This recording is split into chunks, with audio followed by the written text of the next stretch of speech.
नयन है वो देखे जाएंगे, फिंगरप्रिंट देखी जाएगी। उसी तरह तुम कहीं पर भी चले जाओ, तुमने अगर शंकर को एक लोटा जल चढ़ाया है, तुम कितने भी तकलीफ में आ गए, कष्ट में आ गए, तुम्हारे कर्म के अनुसार, क्योंकि हमने जो पूर्व में कर्म किया है उसको तो हमको भोगना ही पड़ेगा।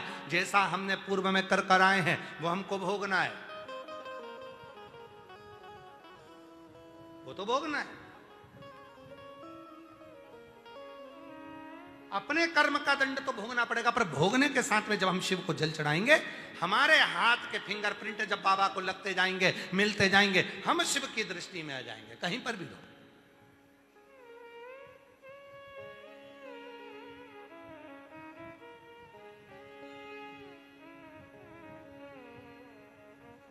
जहां रहो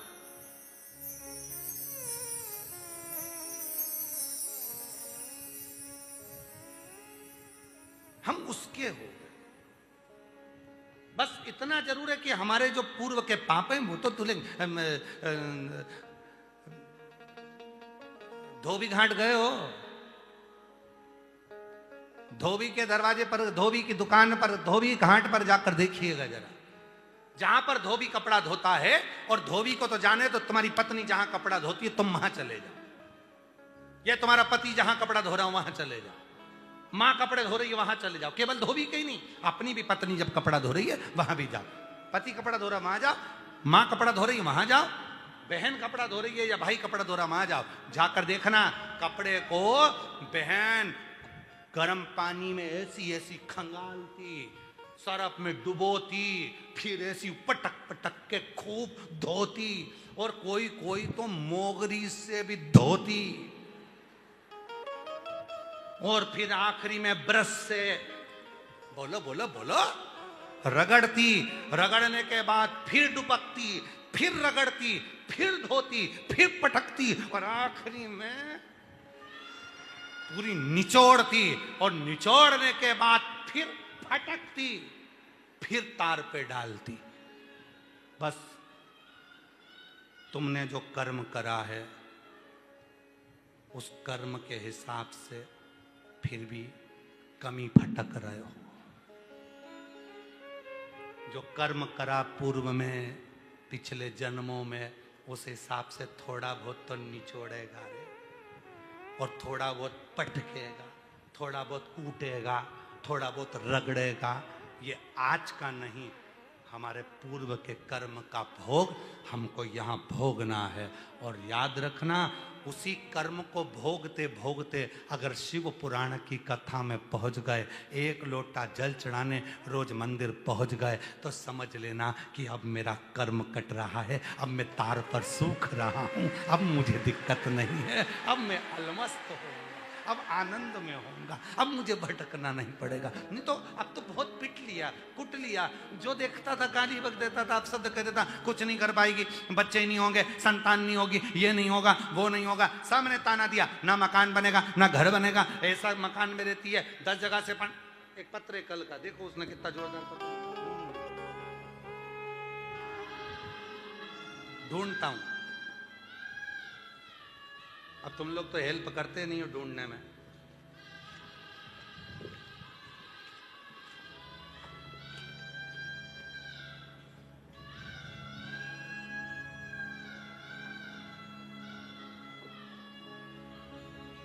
मिला मिला मिला मिला।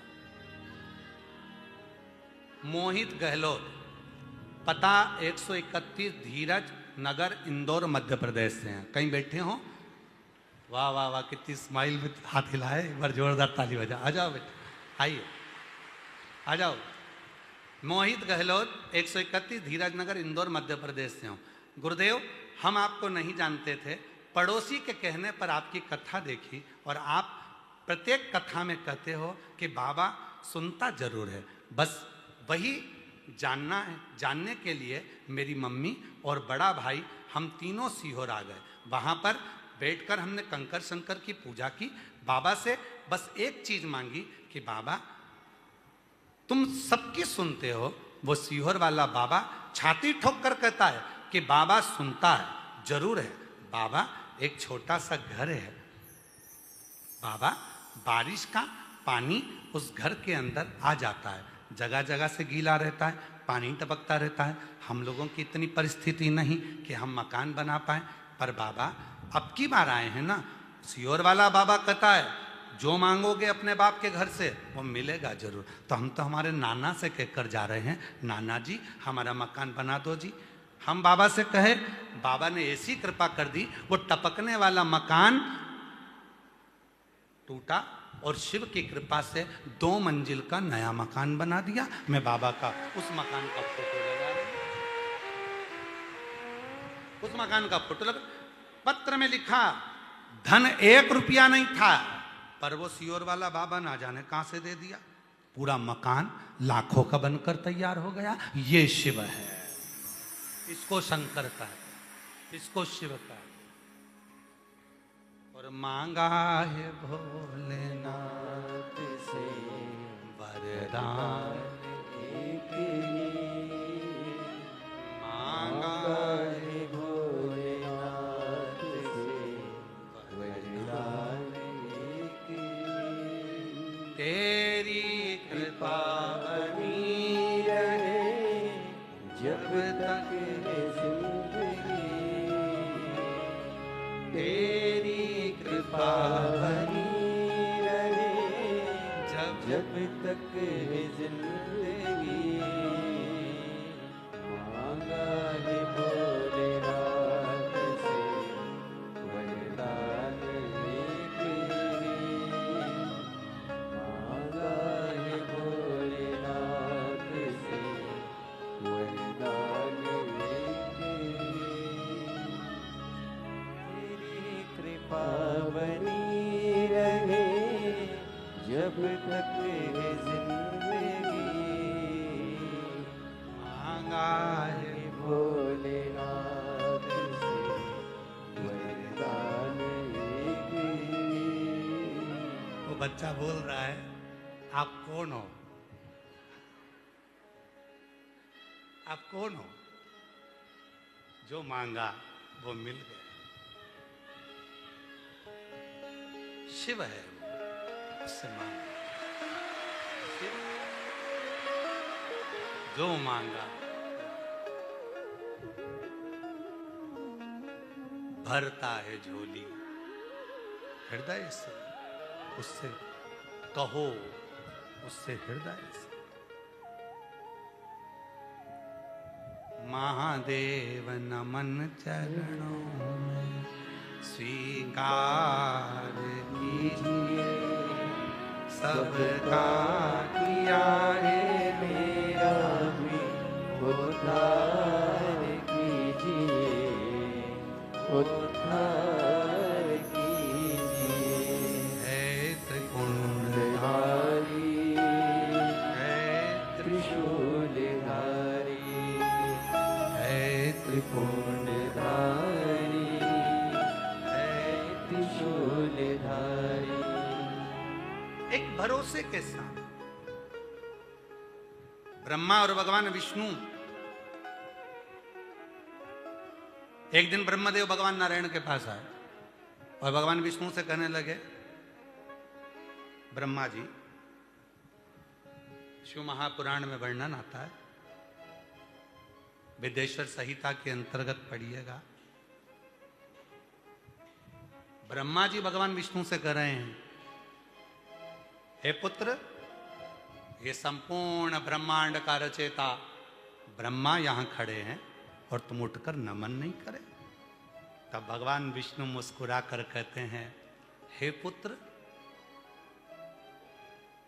इस संसार का रचना करता स्वयं नारायण है। ब्रह्मा जी को भी क्रोध आया, भगवान विष्णु को भी क्रोध आया। ब्रह्मा जी का अहंकार इतना प्रबल था कि उन्होंने भगवान नारायण को पुत्र कह दिया। भगवान नारायण को पुत्र। दोनों में झगड़ा हो गया। ब्रह्मा जी कहते हैं कि मैं बड़ा, और भगवान नारायण कहते हैं मैं बड़ा, सृष्टि का रचना करता मैं। तब बात पहुंची भगवान देव अधिदेव महादेव के पास में। और भगवान शिव सबसे पहला शंकर जी का केवल एक ही काम है, शंकर जी देने से पहले कुछ भी देते हैं, सबसे पहले भगवान शंकर देने से पहले भीतर का अहंकार तोड़ देते हैं, तब देना प्रारंभ कर देते हैं, तब देना। भीतर का अहंकार पहले तोड़ेंगे। माता पार्वती जी के तन के उपटन से बालक उत्पन्न हुआ जिसका नाम विनायक हुआ। विनायक को माता पार्वती जी ने भाला लेकर दरवाजे पे बिठा दिया, तुम्हारी माता अंदर स्नान करने जा रही है, किसी को अंदर आने मत देना। विनायक बाहर बैठ गया, भगवान शंकर आए तो विनायक ने अहंकार के शब्द कहे, तुम कौन, मैं तुम्हें जानता नहीं हूं, मैं तुम्हें पहचानता नहीं हूं, मैं नहीं मानता तुम्हारी बात को। शंकर जी को जब अहंकार के शब्द दिखे तो भगवान शंकर जी ने विनायक का सिर काट दिया। पहले तुम्हारे भीतर के अहंकार को शिव तोड़ते हैं, फिर देना प्रारंभ करते हैं। जब विनायक का सिर कट गया, हाथी का मुख लगाया, तब शंकर भगवान ने देना प्रारंभ करा। मैं तुझे प्रथम गिनती में ले जाकर छोड़ता हूं, सबसे पहले देवताओं में तेरी पूजन होगी, तुझे लोग गणेश जी कहकर पुकारेंगे, तुझे गणेश कहकर पुकारेंगे।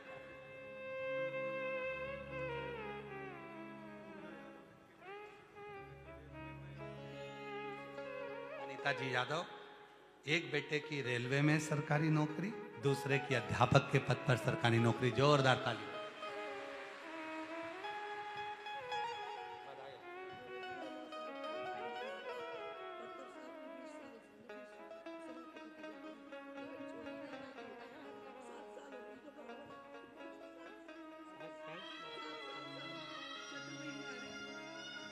ये दीदी 9 साल पहले कैंसर हुआ, डॉक्टरों ने मना कर दिया था, कुछ समय की मेहमान कह दिया था। पहली बार आई थी बाबा के दरवाजे पर, यहीं की मिट्टी को लगाती, कंकर शंकर की पूजन करती। डॉक्टर ने कह दिया अब कैंसर में आराम है, अब तुझे अब गोली दवाई की जरूरत नहीं है। तब से आज तक लगातार 7-8 वर्ष से हर साल 7-8 साल से हर साल आती है और बाबा की मिट्टी को लेकर बाबा को प्रणाम कर कर जाती है। आज बाबा की कृपा से स्वस्थ। एक बार जोरदार ताली बजा।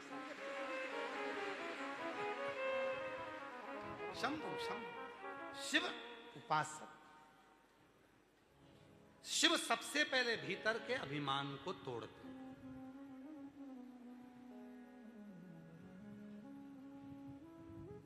कुबेरेश्वर धाम बुलाएगा मेरा बाबा, पर पहले तुम्हारे भीतर के अहंकार को तोड़ेगा।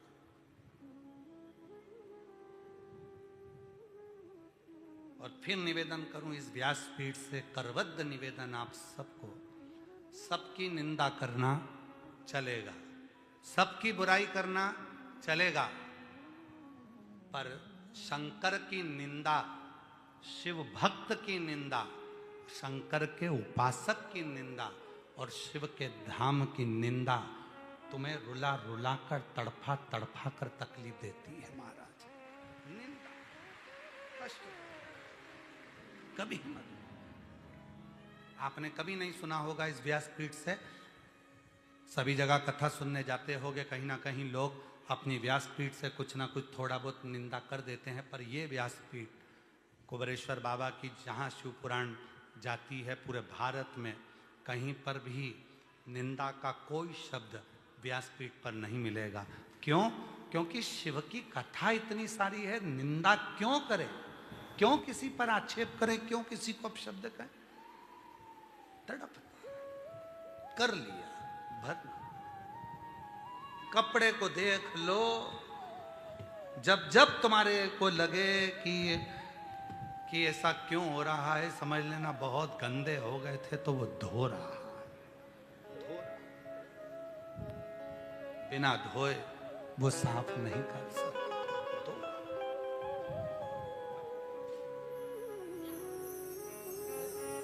ये ममता पुष्पा जी हैं, 5 साल से सोरायसिस की बीमारी थी, कहीं जाती आती भी नहीं थी शरीर, क्योंकि हर जगह से तिड़क जाता था।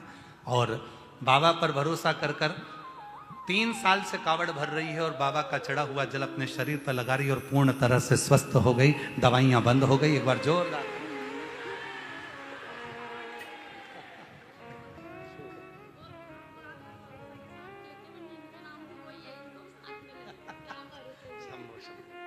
शिव शिव कृपा से एक निंदा से परे हो जाओ, कुछ नहीं मिलेगा, कुछ भी।